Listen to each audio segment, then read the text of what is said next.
ทอเทพเจ้าสายฟ้าที่หลายๆคนอาจกำลังตามหาสกิลเดี๋ยวคลิปนี้เราไปดูความเก่งของทอกันเลยดีกว่าว่าตัวละครมันสกิลเป็นแบบไหนนะคุณผู้ชมและสำหรับคุณผู้ชมที่กำลังมองหาร้านรับเติมเกมราคาถูกปลอดภัยไม่รีฟันเปิดบริการตลอด24ชั่วโมงเติมถูกเติมไวผมขอแนะนำร้านจอนชาวไร่เลยนะครับ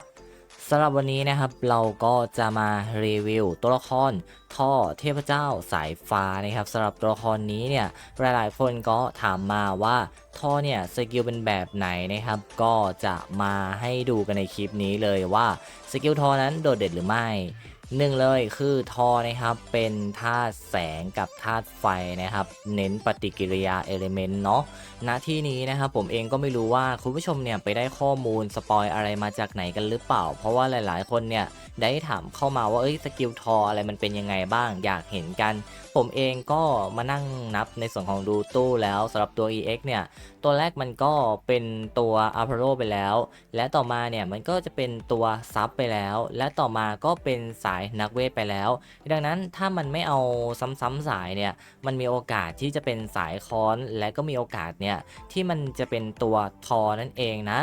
ในส่วนตรงนี้นะครับผมเลยเอาในส่วนของสกิลเบื้องต้นเนี่ยมาให้ดูนะครับสำหรับตัวละครน้องบอกไว้ก่อนว่าสกิลในทุกๆอย่างมันสามารถเล่นได้ทั้งทีมไฟและทีมแสงแต่อาจจะต้องหาทีมที่มีปฏิกิริยาเอลิเมนต์ให้กับตัวน้องได้คอมโบนะครับตัวนี้ถ้าไม่มีปฏิกิริยาเอลิเมนต์เนี่ยคอมโบไม่ได้เลยนั่นเอง เดี๋ยวไปเริ่มที่สกิลความสามารถพิเศษกันก่อนเลยทุกครั้งที่ผู้ใช้สกิลกับศัตรูเนี่ยครับจะมีโอกาส 50%เนี่ยที่จะสร้างสถานะมาร์ก1สแต็กเนี่ยให้กับเป้าหมายนะครับสถานะมาร์กสามารถสะสมได้สูงสุดเนี่ย5ครั้งนะครับและสามารถจุดระเบิดได้ด้วยสกิลอัลติเมทของผู้ใช้เนี่ยแต่ละครั้งที่จุดนะฮะจะระเบิดสร้างความเสียหายเวทมนต์เนี่ยเท่ากับ 320%ของพลังโจมตีของผู้ใช้ แก่ศัตรูในพื้นที่วงกลมขนาดใหญ่รอบตัวเป้าหมายและในส่วนการปลดดาวนะครับได้รับการเปลี่ยนแปลงเนี่ยมอบหมายนะครับให้แก่ผู้ใช้เมื่อเป้าหมายเนี่ยติดสถานะมึนงงและเมื่อถึงระดับ3นะครับทุกครั้งที่คุณใช้เครื่องหมายทอคุณจะได้รับโล่ป้องกันเท่ากับ 6% ของพลังชีวิตสูงสุดของคุณโดยสามารถสะสมเนี่ยได้สูงสุดนะครับ10ครั้งและคงอยู่เป็นระยะเวลา6วิและเมื่อถึงเลเวล4อยู่เมื่อฝ่ายเรากระตุ้นปฏิกิริยาธาตุมันจะใช้เครื่องหมายของทอเนี่ย1สแต็กกับเป้าหมายที่ได้รับผลกระทบนั่นเองนะคุณผู้ชมหรือก็คือสถานะมาร์กของทอนั่นแหละซึ่งมันอาจจะต้องเน้นให้ทีมเรานั้นปล่อยปฏิกิริยาธาตุกันทุกๆที่มีการปล่อยปฏิกิริยาธาตุเนี่ยทอมันก็จะมาร์กไว้บนหัวนะครับแล้วเวลาทอใช้อันติลงไปเนี่ยมันจะได้ระเบิดนั่นเองนะคุณผู้ชม และในส่วนของเวล5นะครับเพิ่มพลังโจมตีของตนเอง 8% และผลหลบหลีกเนี่ยเพิ่มเป็น120หน่วยและเลเวล7นะครับเพิ่มค่าหลบหลีกของตนเองเนี่ยเพิ่มขึ้น200หน่วยนั่นเองคุณผู้ชมสำหรับตัวละครทอนะครับบอกไว้ก่อนแค่เราอ่านตอนสกิลพาสซีฟตอนเบื้องต้นเนี่ยกับบวกกับการปลดดาวเนี่ยแน่นอนนะครับว่าถ้าเราอยากจะมาร์คเครื่องหมายของทอเนี่ย เรานะครับจะต้องให้ทีมที่มันมีปฏิกิริยาธาตุหรือทีมสถานะเอลิเมนต์เนี่ยในการสร้างสถานะอะไรต่างๆไปที่เป็นปฏิกิริยาธาตุแล้วจะมีการมาร์กหัวไว้สามารถสะสมได้และทีนี้เมื่อมันเล่นกับทีมที่เป็นเอลิเมนต์หรือสร้างปฏิกิริยาธาตุมาร์กหัวได้สำเร็จแล้วตัวทอนะครับก็จะต้องมาใช้สกิลอัลติเมทเนี่ย เขาชูค้อนขึ้นไปในอากาศปล่อยสายฟ้าฟาดใส่ศัตรูรอบข้างการโจมตีแต่ละครั้งจะสร้างดาเมจเวทมนต์เท่ากับ 49% ของพลังโจมตีและสร้างเอฟเฟกช็อคนะครับสูงสุด3ครั้งเอฟเฟกช็อคนะครับก็จะมีสถานะดีบัฟลดต้านทานการโจมตีคริติคอลลง200หน่วยนาน10วิและระเบิดสร้างความเสียหายเวทมนต์เท่ากับ 30% ของพลังชีวิตสูงสุดของเป้าหมายและเย็นเร็ว สร้างความเสียหายเวทมนต์เท่ากับ 60%ของพลังชีวิตสูงสุดของเป้าหมายนั่นเองนะครับและแต่ละตัวจากนั้นน่ะเขาจะทุบค้อนลงสร้างความเสียหายเพิ่ม 405% ของพลังโจมตีแก่ศัตรูในพื้นที่วงกลมขนาดใหญ่และระเบิดมาร์คทอเนี่ยทั้งหมดในสนามรบในระหว่างที่สกิลนี้ทำงานเขาจะไม่ได้รับผลกระทบจากเอฟเฟกต์ควบคุมฝูงชนนั่นเองคุณผู้ชมให้พูดง่ายๆแค่ตัวสกิลความสามารถพิเศษกับสกิลหลักตั้งต้นเนี่ยมันจะต้องคอมโบกันและทีมจะต้องช่วยมาร์กการที่เราจะได้รับสถานะมาร์กทอได้เนี่ยมันจะต้องใช้ทีมปฏิกิริยาเอลิเมนต์หรือก็คือให้ทีมเรานั้นสร้างปฏิกิริยาธาตุทุกๆที่มีการปฏิกิริยาธาตุมันจะมีการมาร์กหัวฝั่งตรงข้ามไว้นั่นเองคุณผู้ชมและสกิลต่อมาขว้างบอลสายฟ้าไปแนวเส้นตรงแล้วดึงกลับมาทั้งการขว้างการดึงกลับมาจะสร้างความเสียหายเวทมนต์เท่ากับ 180% ของพลังโจมตีของผู้ใช้แก่ศัตรูที่อยู่ตามเส้นทางเมื่อดึงกลับมาศัตรูตัวแรกที่โดนจะถูกดึงเข้าหาผู้ใช้เนี่ย 20% และติดสถานะมึนงงเนี่ยเป็นระยะเวลา 4 วินาที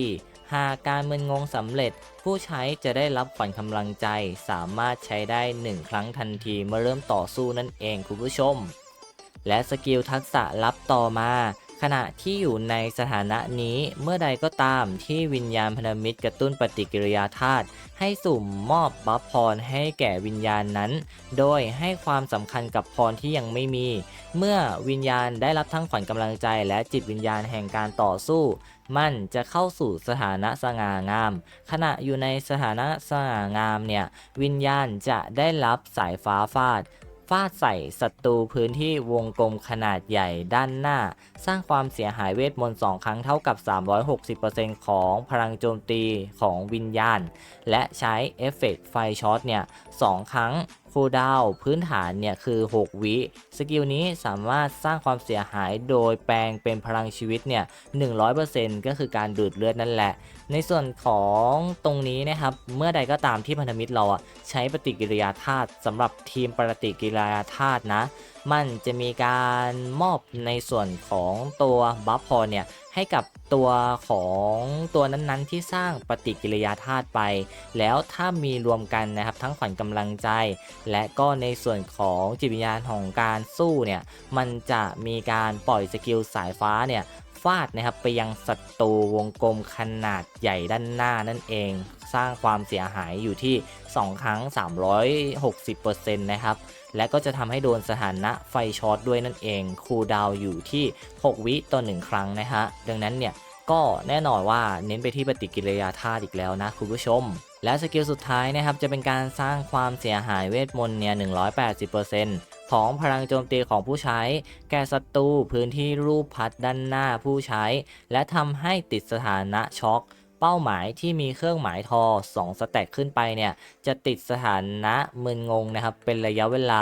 0.1 วิด้วยนั่นเองหรือก็คือสามารถขัดจังหวะได้ต่อให้มันจะเป็นแค่ 0.1 วิเนี่ยมันก็สามารถที่จะขัดจังหวะได้นั่นเองนะคุณผู้ชมแต่มองว่าค่อนข้างน้อยไปหน่อยนะครับ 0.1 วินี่มันเหมือนเอาไว้ขัดอย่างเดียวอ่ะคุณผู้ชมเข้าใจไหมเวลาตัวไหนที่มันกำลังจะไล่แล้วมันโดนขัดได้อ่ะสกิลเนี้ยขัดนิดๆก็ถือว่าได้แล้วนั่นเองเนาะดังนั้นตัวทอเนี่ยมันจะเป็นแบบนี้เลยสำหรับตัวทอนะครับวันนี้ผมขอแนะนำเลยว่าถ้าใครที่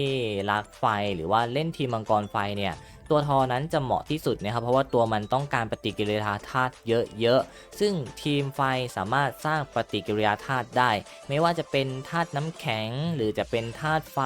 ธาตุต่างๆนะครับที่มีการระเบิดปฏิกิริยาธาตุหรือเอลิเมนต์ได้เนี่ยมันจะทำให้ศัตรูโดนม้าหัวและถ้าศัตรูโดนม้าหัวหลายๆตัวตอนที่ทอมันใช้อันติเนี่ยมันจะใช้อันติเป็นวงกลมแบบขนาดใหญ่ทั้งแมปเนี่ยทำให้ไอตัวที่ติดในส่วนของมาร์คทอเนี่ยโดนดาเมจจากการโจมตีอันติเมตรอบนี้ด้วยและมันก็จะมีการระเบิดนะครับในส่วนของตัวดาเมจเนี่ยที่ค่อนข้างแรงเพราะว่า1มาร์คทอเนี่ยบนหัวเนี่ยมันระเบิดอยู่ที่ 320% ต่อ1มาร์คและสามารถที่จะสะสมหรือระเบิดได้ทีเดียวเนี่ยอยู่ที่5อันเลยนะฮะมันทำให้แรงมากๆแต่ทีนี้เราอาจจะต้องใช้ทีมเอลิเมนต์เนี่ย ในการช่วยให้มันเนี่ยได้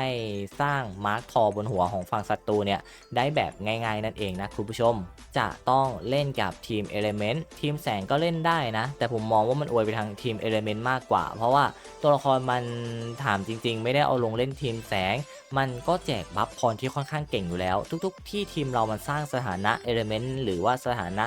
ปฏิกิริยาธาตุมันมีการสุ่มแจกบัฟพรที่ยังไม่มีนะครับพอบัฟพรเต็มก็มีการระเบิดดาเมจได้โดยการใช้สายฟ้าฟาดบวกกับให้ศัตรูนั้นช็อกนั่นเองคุณผู้ชมเนี่ยนะครับในส่วนของสกิลมันเนี่ยก็จะเป็นแบบนี้เลยนะคุณผู้ชมซึ่งมันมีโอกาสที่จะเป็นไปได้ที่ตัวละครทอเนี่ยจะมาเพราะว่าตอนนี้นะครับหนึ่งเลยคือตัวละครของตัวอื่นเนี่ยมันมาแทบจะครบทุกสายแล้ว1นะครับก็จะเป็นตัวอพอลโลและ2เนี่ยก็จะเป็นตัวซับและ3นะครับก็จะเป็นตัวโลกิและ4นะครับก็ลุ้นเอาว่าจะเป็นใครถ้ามันเป็นทอใครชอบก็สามารถที่จะสุ่มได้นั่นเองนะคุณผู้ชมสำหรับคลิปนี้เราก็จะมาแนะนำและก็รีวิวตัวละครทอแต่เพียงเท่านี้เนาะคุณผู้ชมสำหรับวันนี้คงจะต้องขอตัวลาคุณผู้ชมไปก่อนแล้วสวัสดีครับ